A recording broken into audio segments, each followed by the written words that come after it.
Welcome everyone.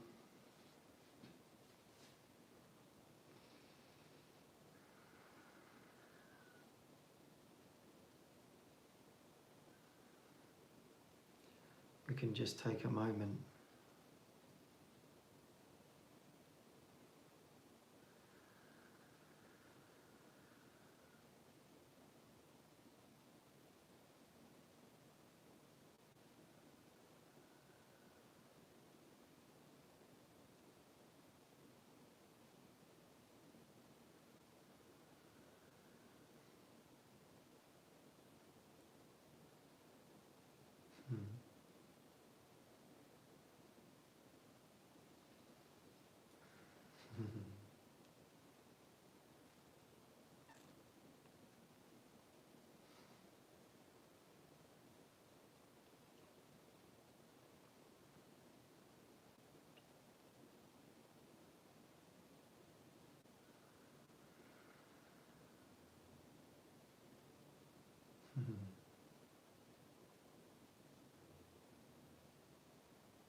Yeah, it's always a pleasure to be together.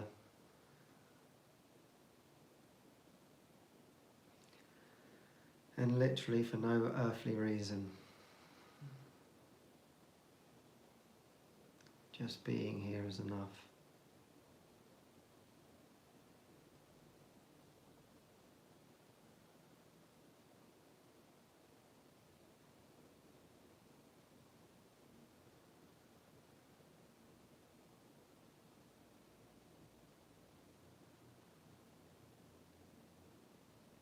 Yeah, so I feel today is really a continuing on from last week where we spoke about guiltlessness, and that's still in my mind.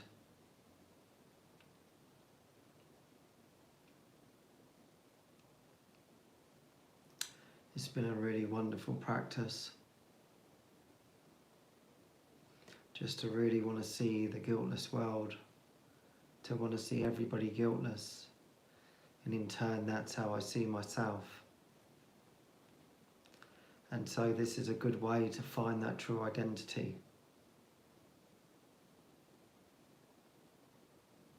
To find the truth.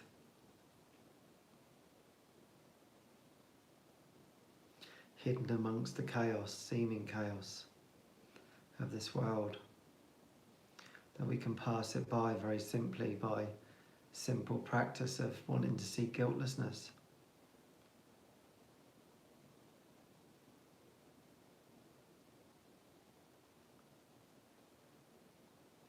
Yeah, and so from that I've really seen that my mind changes when I put that up front. And as I've shared with having difficulty with getting close to people, particularly who I live with, by just wanting to see guiltlessness, that everything actually just disappears in that.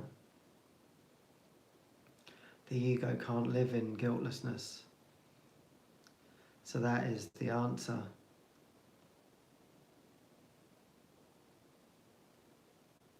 That's why it actually hates this practice, because it knows that its days are numbered through guiltlessness. And so yeah, I've seen that that's been really, really, really rewarding to have that up front all the time, wanting to see this person guiltless,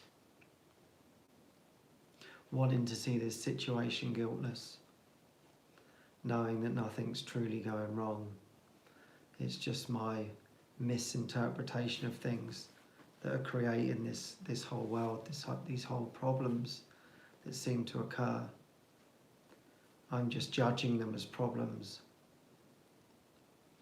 Whereas when I'm looking for guiltlessness, I cannot judge, and I cannot be judged. And that's what I've been seeing. And also I talked about last week what was shared with me about, well, if you're struggling, see the person as a child, as like a 7-year-old. You wouldn't shout at a 7-year-old, you'd be more patient. And that's been a very good practice of just really sort of listening to children, really, that we're all children. And, you know, sometimes we're off and we're not making sense.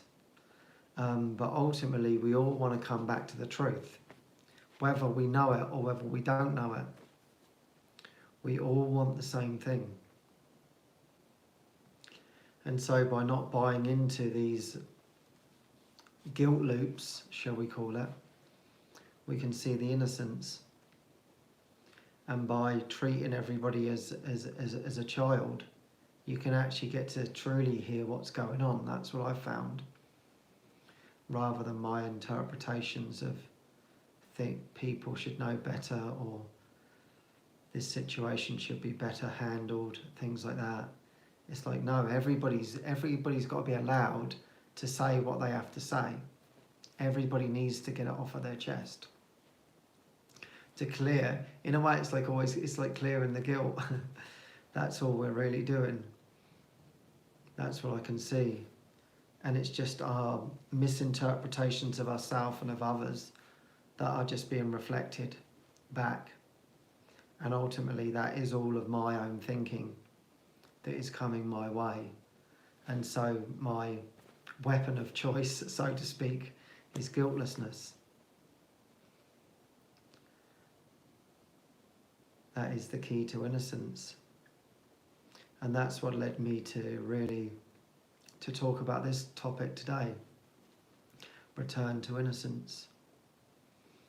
Because they go hand in hand. And so I don't really know why this is what is going to be talked about. I'm not sure myself. I'm not sure I know what it truly means.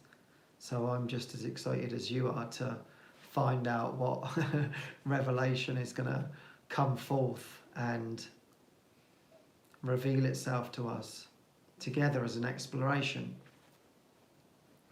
Because really that's how I see this time, is it's more of an exploration together in this. We're working through the mind together. And in that way, it's not really a teaching, it's really a learning together as one. And we're clearing away what's not true and revealing what is true. And so really how I see everything that I'm doing is a prayer. And so I'm joining in this prayer of this return to innocence, of what that really, really, really means in truth, the absolute depth of it. And it's the same really with guiltlessness. It's like we have to be shown that as a direct experience. We're not talking about human experiences. We're not talking about what we believe as innocence in this world. We're talking about divine innocence, going beyond the concept of self and allowing something true, our true nature, to be revealed. So that is a little bit different than a body seemingly. Like, for example, we would see a child as being innocent.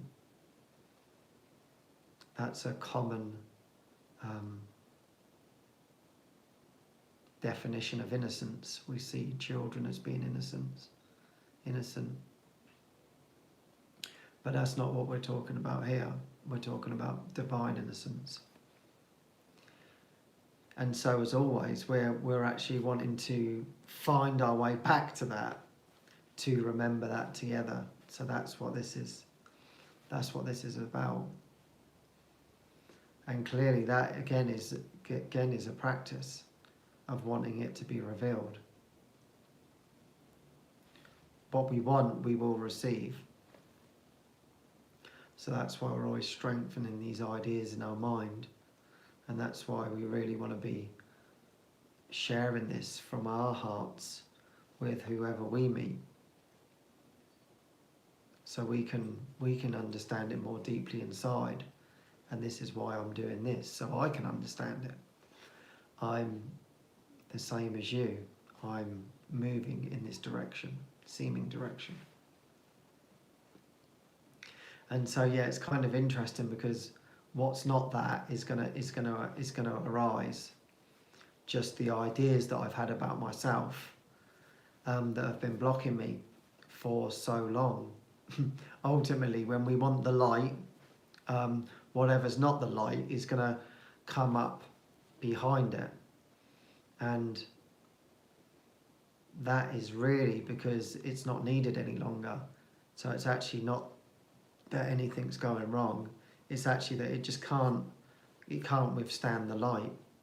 So that's why we seemingly go through this healing, because we're allowing much more light into our minds, and the light does not know of any of these misinterpretations. So sometimes it can be uncomfortable only to the ego, but not to ourselves. So that's why they seemingly come along with us, but really they're actually not coming along with us. It's just that they're actually dropping away and they're not needed any longer, and they just can't bear the light. So that's why it just gets a little bit uncomfortable. But maybe a good interpretation is that you can see it as, okay, I'm just actually letting in more light, and therefore I'm letting go of what's not true. Because of course, often on this journey we can get very uncomfortable, and that can deter us. And of course, that's the ego's game, to deter us away from what is true. And I feel like that's been a gift for me, we'll say this past year, is that somehow there's much more strength to truly look at what's going on, to withstand the feelings and the thoughts that are happening. And I think that's what I'm noticing inside of myself. It's just actually looking at it head on and not wanting to sort of move away from it, from situations or things that may have made me uncomfortable in the past. Because it was interesting this morning, actually. I felt pretty good, and my prayer. So obviously I've been talking about guiltlessness. I've been posting about it everywhere, so it's kind of pretty obvious what I'm going on about. I'm really needing to strengthen that in my own mind. And now the subject of innocence is coming up. And then I was just feeling this morning as I was praying, another way of looking at it, wanting to see the Christ in everyone, wanting to see the light in everyone. And that was part of my prayer, which was really deepening in my heart. But then for some unknown reason, this sort of these uncomfortable feelings started to emerge, seemingly. And it was nervousness and anxiousness. And I hadn't experienced this in a long time. And I thought, this is interesting. Why is this coming up? What's happening? So I thought, there's something that's clearly not of the light that is ready to dispel. And somehow it feels like the only thing that I could really sort of get any understanding from it, it felt like separation. Because before I would have a story with these particular feelings. I'm thinking, yeah, it's because I've felt rejected in the past. It feels like abandonment, and I have all these stories that I've seemingly worked through in psychotherapy, different things. But now it was like I could see that it wasn't part of the story any longer. It was like, no, that's just so superficial. That's just actually keeping me away from what is truly happening. And there's something else. This has happened over and over and over again. These feelings have come up, and that they are not part of this story because they've come along at different points in the seeming life, but every single time it's been different. So why am I sort of associating it with an old belief system? And so the only thing that really sort of resonated inside of me, I felt like, wow, is this because I'm wanting to experience this guiltlessness, this innocence, this light, and to see the Christ? And through that, it's like this, the feelings of separation are actually starting to emerge. And I thought, wow, it's a theory. You know, I'm not 100% sure on that. But it was more about, well, it doesn't really matter what it is. It's just to allow myself just to experience it and just to face it head on, whatever it is. That truly it does not matter. But what I do know is that it has arrived and that it is here now, and it is to be welcomed in and to let go of. And in a way, I actually feel grateful for these experiences that come up. I feel very grateful for the uncomfortable feelings, because I know that through letting this go, this is going to reveal this divine innocence to me. Eventually, the more of this clearing that I do, the more the truth can be revealed. And so maybe this is going to be my exploration of just, you know, I then set my prayer, which when something comes up, this may or may not be helpful for you, but when something starts to come up in me, I'm grateful for it to coming up. First of all, I'm like, okay, this is good. And what I want to do is what I've become much better at, is not analysing it at all, not bringing the past onto it at all, and just saying, okay, whatever needs to be revealed to me, and allow the whole universe to come to me and show me what it is that I need to see so I can let this go. And I call forth all the help and all the support that is needed for me to understand what is happening, so I can see holistically, so I can see as one. Show me all the symbols, all the signs that are possible, the ones that I'm going to understand, so I can get to this belief or whatever it may be, so I can release it. And so when you can welcome in this difficulty, it becomes much more exciting, and it becomes much more enjoyable, knowing that there is truly a beautiful release wanting to happen. And that truly that nothing's really going wrong. And that's what I'm seeing. The more and more I'm embracing this, it's like before, the ego has its alarm system and it's saying this is all going wrong, and it wants to really make sure that it's putting you off from what's happening. You know, this isn't joyful for you, this isn't happy. It can use A Course in Miracles against you. Say, well, the Course is teaching happiness, you're not happy, so you need to move away from what's happening. You need to distract away. You need to go and eat. You need to go and have sex. You need to go and you put on music, even whatever you use to distract away from this. But what I'm seeing now more is it's like I want to just sit with it, embrace it. And what I'm noticing is my mind is very quiet. That's what I was sharing with my friend, because my friend said, "Oh, okay, that's interesting about this separation. What are the thoughts then?" I said, "Well, the interesting thing is," I said, "there's actually not many thoughts with it. It's actually just sensations, and it's more of this feeling of being trapped." That's how I described it.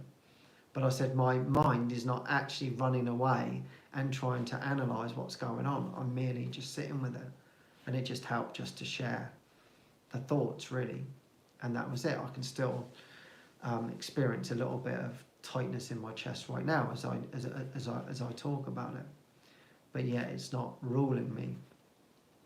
It's just there, and that's all it is. It's just something emerging right now.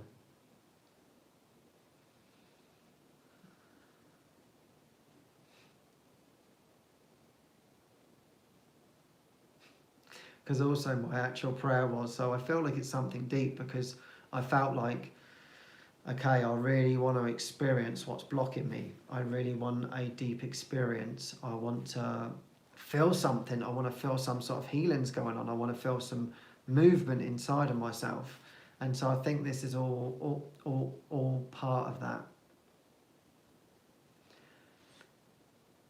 And I feel like this is like part of my gentle journey, because as I've shared on many occasions, that gentleness has been the other end of the spectrum as to what I've perceived myself to be, or what my internal battle is, if you want to call it that, is very, very different than that. I don't see myself as a gentle being. But what I've seen has happened in these last month, I would say, is like, I think I shared it before, it's always felt like when there's been this softening inside of me, something is sort of like, something's releasing, something's becoming much more gentle. As soon as I turn towards that gentleness, it is a fraction towards that gentleness. It's like I just get a huge ego attack on it. And then it's just, absolutely horrendous. Like, it's like a violent attack in my mind of just, no, you're not moving in this direction. And so it's just been so hard just to keep facing it over and over and over again. And it can feel very disheartening. It's just like, God, when's this going to end? Is it ever going to end? Am I actually ever going to be able to face this? Because somehow there's a part of me that's really not liking this, and it's just a barrage in my face. But it's been really, what it's felt like over the last month is like everything has been coming to me. Everything is to continuously support this gentleness in my mind. And what I've seen and what I feel that's happened is I've taken a big turn. I've taken a sort of a quarter turn now, maybe even half a turn towards it. And it's like, wow, here I am. And somehow I'm not experiencing the attack as I was. And so this has become very, very interesting to me. So the perseverance has really, really paid off. And so maybe this is something that might happen to you. Maybe this is helpful. That, keep turning towards whatever it is that feels uncomfortable towards you, that is completely out of your comfort zone, can seemingly take time. And that by each time, just know that bit by bit, that it is changing. And that, I feel like something new is being revealed to me of what I really am in this gentleness, and something feels stronger in my heart around all of this. Whereas, as I spoke before, it was like it was an idea that was so far out of my reach that it was very hard to understand. But now somehow the experience is starting to come alive within me. And so maybe this is all about this innocence, and that's actually what I have been seeing through this practice of guiltlessness. It's like the more I'm practicing it, the more I'm sort of looking at myself and saying, can I really be, am I being authentic in carrying this story around? Because as I become more guiltless, it's like, this doesn't feel as true as to what I thought it was. It's actually becoming nothing. And so maybe this is what it's all about through this gentleness, and then I'm seeing much, much more innocence within myself, in which I can see much more innocence in my brother, which of course is really the goal.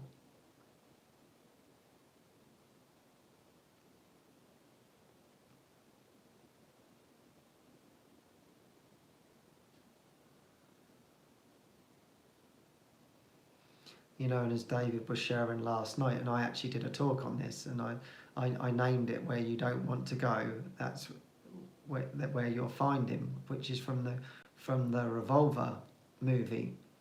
If you hadn't seen it, I recommend it.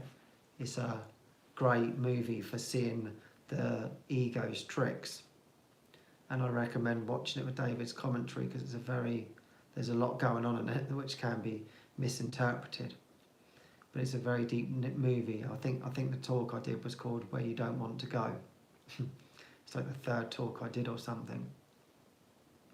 And it's like, yeah, we have to, and as David shared last night, we have to go towards the ego. We have to go towards these games and look them straight in the eye. And that's what it doesn't want you to do. And last night I was actually, we were actually in a movie session with David. Jesus, what did we watch? I can't even remember what we watched. Andy, you remember? He put it in the chat. What did we watch? I can't remember now. It was good though. But anyway, that doesn't matter. That's not part of what I'm sharing. But anyway, I'm in the Zoom room. I'm controlling the Zoom room. And so I'm very joined with David. And so he will sometimes look at me. And so I'm very, very focused with him. Always. That was it. Always, by Steven Spielberg. Yeah, that's really good. You can listen to the Spreaker talk when we put it up. And so I'm always like basically eye to eye with him when he's talking. And just being very, very attuned to what's going on. So it's a beautiful privilege for me. And when he shared, you know, you've got to look, basically this is what his words were, summarising somewhat, is, you know, you've got to go head first into and face the ego, you know, face all of its games and say, okay, I'm going to face you. And he looked directly at me, and I can't share the exact words that I said because they were rather strong, but you can add them in. And so basically when he said that, I was looking and I said, yeah. And I stared directly at him and I said, yeah, bring it on, you know. I'm not going to be ducking any punches, you know. I'm going straight forward for this. And so no wonder these feelings came up. And so this doesn't really have to be scary. And we don't even have to worry if those were, if saying bring it on to the ego is frightening to you. You know, that's just where you're at. You have to learn that, don't worry about that. That's not important. It's like the strength is coming through within you, and you will be ready. There's no two ways about it. There's been so many things that I haven't been ready for, and now, you know, now I'm here, I'm like, wow, how did I get here? You know, I don't even know how I've got into this gentleness. Yeah, I don't know how this has happened, but here we are. There seems to be a corner turned. And, you know, I talk about this a year ago and I'd be like, oh my God, how the hell am I going to get there? I have no clue. And yet it still unravels. So even if you're not feeling it, through hearing this through me, it's like the time's going to come when you are ready. And so we have to remember that the ego's always wanting to beat ourselves up over what seemingly maybe someone else is doing that you're not doing and whatever. And that's just not the case. Just by keeping our prayer and our desire high in our minds, that we know we want to wake up, we know we want it all to be revealed to us, and it's being revealed at the right time and in our readiness. So there's nothing really to concern ourselves to. And as David shared last night, which I found really beautiful, your actual only struggle is that you're always trying to the past. We're only ever seeing the past, and now you add new experiences to the past. And that really sort of like hit me, and there's nothing to add to this experience whatsoever because it's already over. So it's actually, the quieter that I can be, the more I can let go of wanting things in this world, the better it's truly going to be.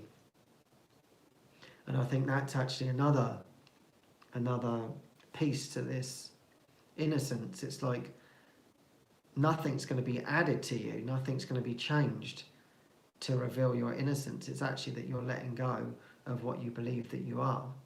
You're letting go of the past to have this divine innocence be revealed. Allowing ourselves to be fulfilled by that, rather than this meaningless world.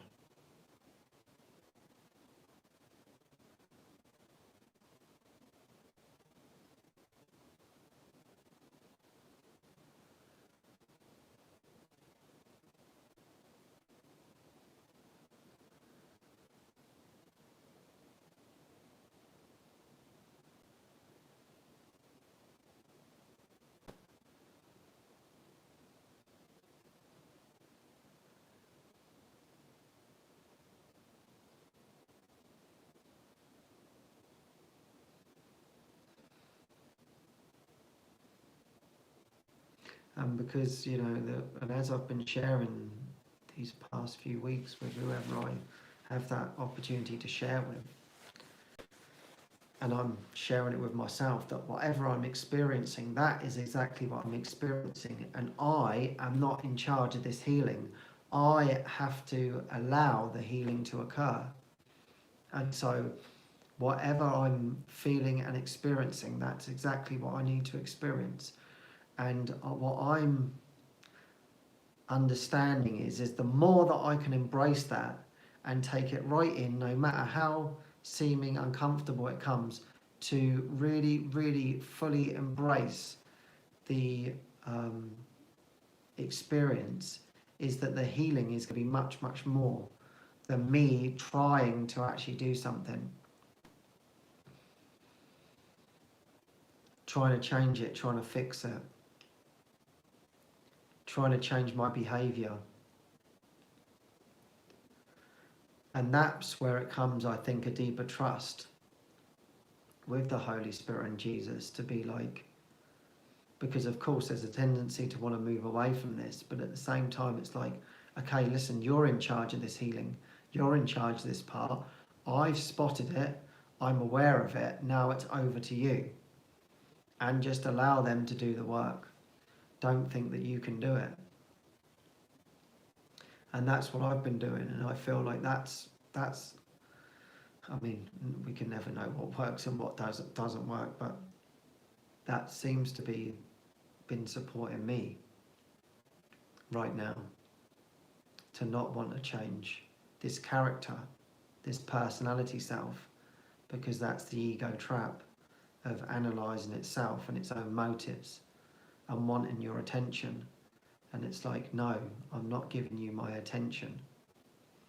I'm just seeing you for what it is, and I'm handing it over to the one that knows, that can release me truly from all of this madness.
You know, my friend was sharing with me actually the other day.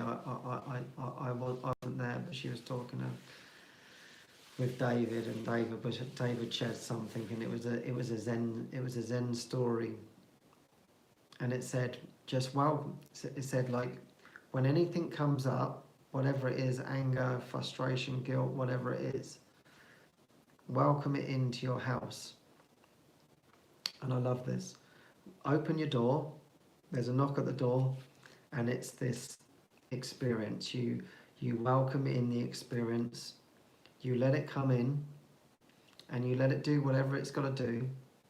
And equally, you undo the back door, and when it's ready to leave, you allow it to just simply leave through the back door. It comes in and it comes out. As quick as it comes in, as quick as it can go out. But you just allow it to come in to the experience. Really like that. And so I think, actual fact, that's really, really what we're doing for one another. We're just encouraging each other to say, hey, listen, you have full permission to look at this. And I think that's what we really do here, living together with other people that are studying the Course in Miracles. You know, we're actually allowing each other to break down. You know, because like I say to everybody, you don't have to hold it together in front of me. You know, you don't need to do that. Whatever you need to do, you can do. I'm just here for you. Because you don't have to hold up anything here. Just let it come through, whether it be anger, whether it be sadness, whether it be depression. Just let it come through and let it pass through. Because that's where you will find, after that, you will find your divine innocence. And I was thinking about that after I named this talk, Return to Innocence, and it's like, you know, December is the month of innocence, really. I'm calling it that anyway.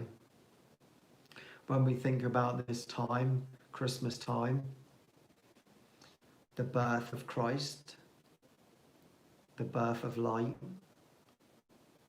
the birth of innocence. And so this feels like a very, very good symbol to take into our hearts.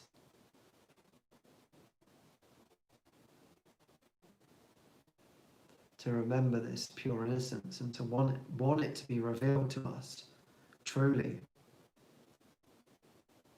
The true message of Christmas, what that might be for you.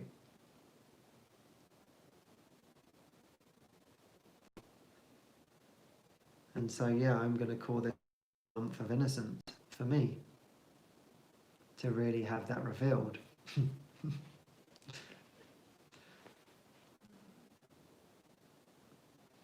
And that's just simply letting go of the past. So I think we have two more, I'll be doing 2 more talks before the end of the year. So next week is actually Christmas Eve. So the show must go on. It doesn't stop me. So I'll be here at 3 p.m. as always.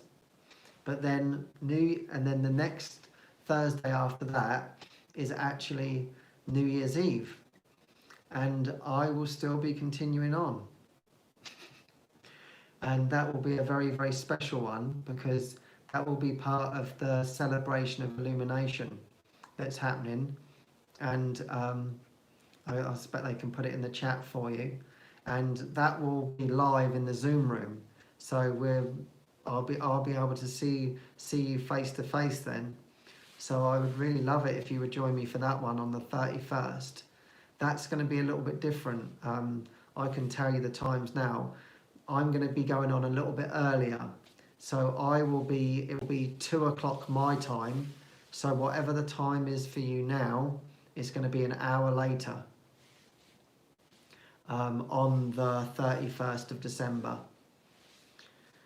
So you can put that one in your diary, and we'll, as I said, we'll have a Zoom room, so that way I can actually see you rather than looking at my own innocent face for the whole time.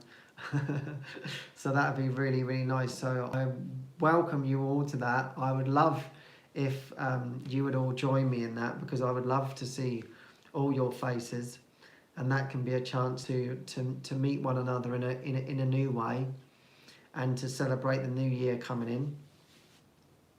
So I feel like, you know, we have these next 2 weeks together to really deeply pray on what our deepest prayer is for the year to come, and, you know, your message from the Holy Spirit and Jesus. What is it that He wants to show you? And maybe, hopefully, let's see what happens. I don't know yet. It's 2 weeks away, so that's a little bit long for me to know what truly I'm going to talk about or whatever. But let's have our prayers ready, and maybe there'll be an opportunity to share that with one another, either in the chat, or we can even talk to one another there. So yeah, as I said, I'd love it.